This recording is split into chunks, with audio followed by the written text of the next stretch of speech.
Hello student, today we discuss NCERT exercise of chapter microorganisms. Clear? Chapter हम अपना complete कर चुके हैं, तो आज हम डिस्कस करेंगे अपनी NCERT एक्सरसाइज को. ओके तो आप सब अपनी बुक ओपन कर लीजिए. अगर आपके पास बुक नहीं है तो प्लीज़ वीडियो को स्टॉप करके एक बार बुक अपनी अवेलेबल करा लीजिए. ठीक है, तो फर्स्ट हम करते हैं.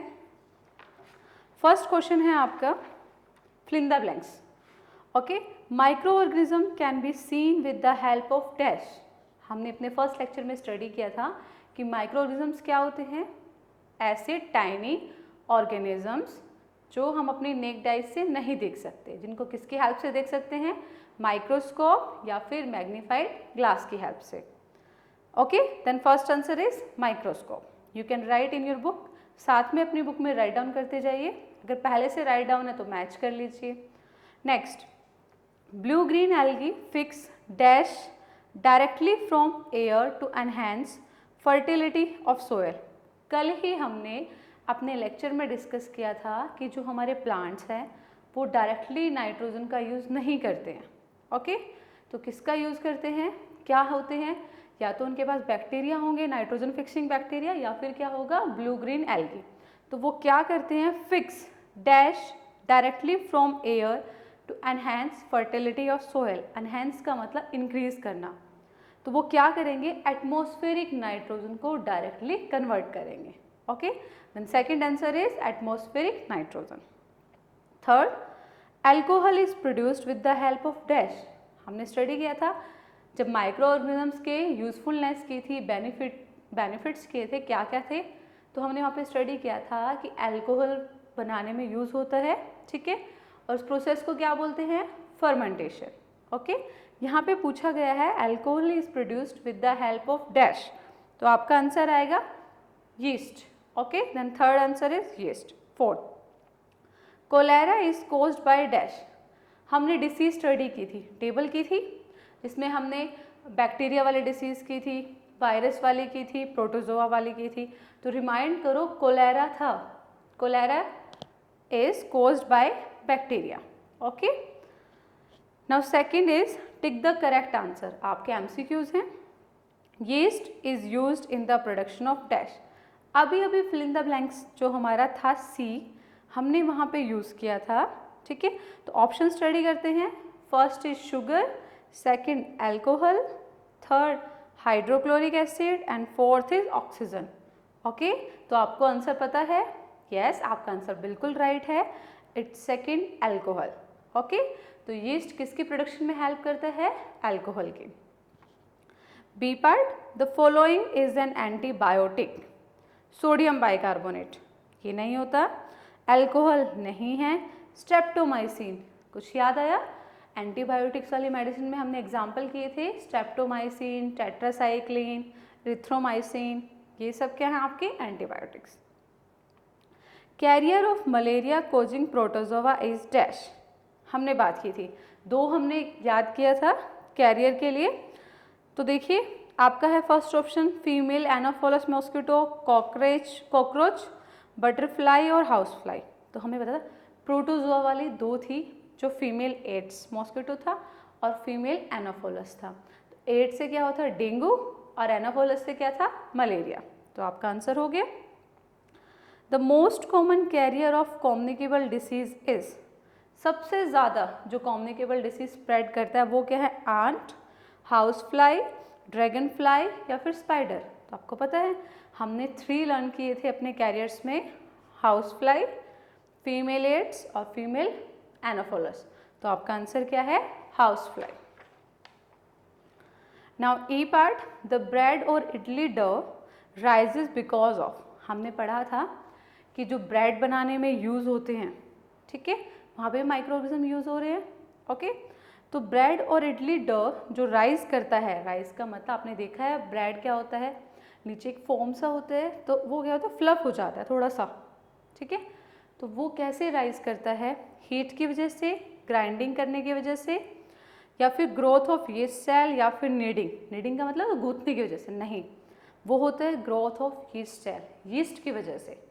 Okay, the process of conversion of sugar into alcohol is called dash. आपको पता है उस प्रोसेस में जिसमें हम शुगर को अल्कोहल में कन्वर्ट करते हैं वो क्या है, fermentation. Okay, now third is match the organism in column A with their action in column B. आपको मैच करना है। ओके, तो मैचिंग के लिए आपके पास बैक्टीरिया है, राइजोबियम है, लैक्टोबैसिलस है, यीस्ट है, प्रोटोजोआ है, वायरस है। ओके, तो अब आप मैच करें अगर, ठीक है। तो सबसे पहले अगर हम देखें सबसे इजी जो है राइजोबियम, कल ही हमने स्टडी किया राइजोबियम क्या करता है, फिक्स करता है एटमॉस्फेरिक नाइट्रोजन को। Then first answer fixing nitrogen, clear हो गया। लैक्टोबैसिलस क्या करता है, ये कौन सा बैक्टीरिया था जो कर्ड फॉर्म कर रहा था, setting of curd, B option. Yeast क्या था, यीस्ट अभी हमने स्टडी किया है, बेकिंग ऑफ ब्रेड करता है, या फिर बाकी कोई ऑप्शन हो सकता है, नहीं। ओके, प्रोटोजोआ, प्रोटोजोआ से क्या होता है, मलेरिया होता है, डेंगू होता है, तो causing malaria. Okay, sorry, protozoa से मलेरिया होता है, डेंगू तो वायरस की वजह से होता है। ओके, तो वायरस क्या कॉज करता है, कॉजिंग एड्स। तो बैक्टीरिया के लिए क्या बचा, हमने first fill in the blanks अपना फिल इन द ब्लैंक्स में स्टडी किया था, कॉजिंग कोलेरा। प्रोड्यूसिंग एंटीबॉडीज कोई भी नहीं है। Okay, now fourth question, can micro organism B seen with the necked eyes, if not how they can be scene. तो ये तो हमारा फर्स्ट लेक्चर में हमने स्टडी किया था, क्या माइक्रो ऑर्गेनिज्म को हम अपनी नेक्ड आइज से देख सकते हैं। नेक्ड का मतलब है नंगी आंखें, दैट्स मीन जैसे स्पेक्स लगा रखे हैं ये भी नेक्ड आइज में ही आते हैं। ओके, या फिर आपकी आई पावर अच्छी है तो भी वो नेक्ड आइज ही है। ओके, तो क्या हम देख सकते हैं नेक्ड आइज से, नो वी कांट सी।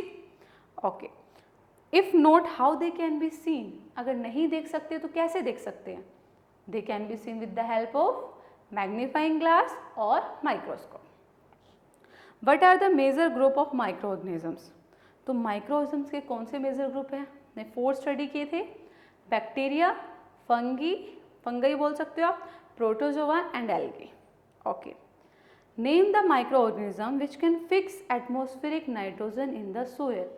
कल ही स्टडी किया है, कौन सा है, rhizobium bacteria. Write 10 lines on the usefulness of micro organisms in our lives. 10 lines write down करनी है आपको। तो 10 लाइन्स कौन सी हैं, देखिए स्टार्टिंग से लग जाइए, जो भी उनके बेनिफिट्स किए थे हम, अल्कोहल बनाने में, ठीक है, एंटीबायोटिक्स बनाने में, वैक्सीन बनाने में, ब्रेड बनाने में।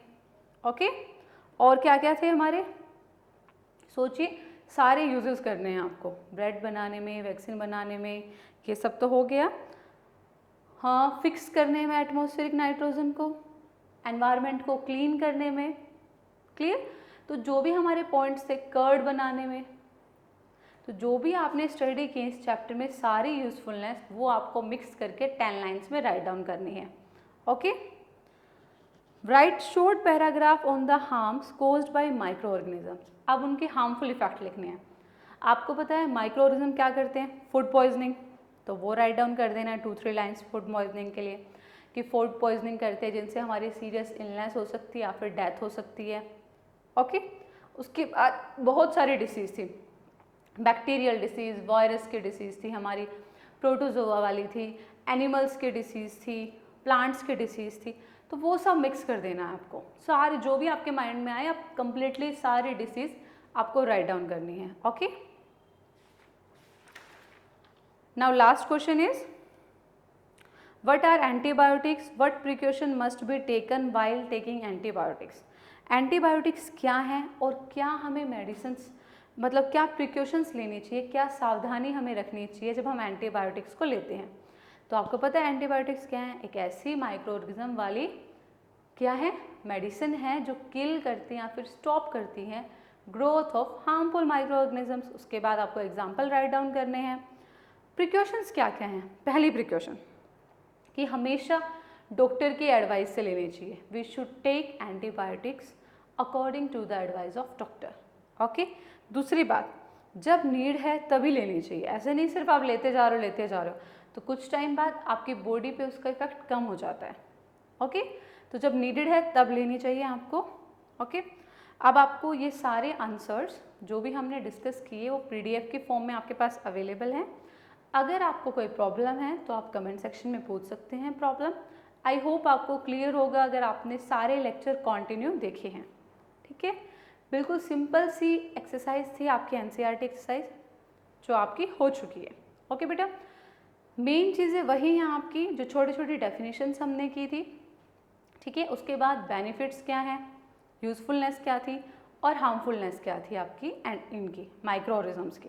तो माइक्रोऑर्गेनिज्म की हार्मफुलनेस और उनमें आपको कंप्लीट जो भी हमने राइट डाउन किया था, इधर जो भी हमारे नोट्स थे वो सब कुछ राइट डाउन करना है।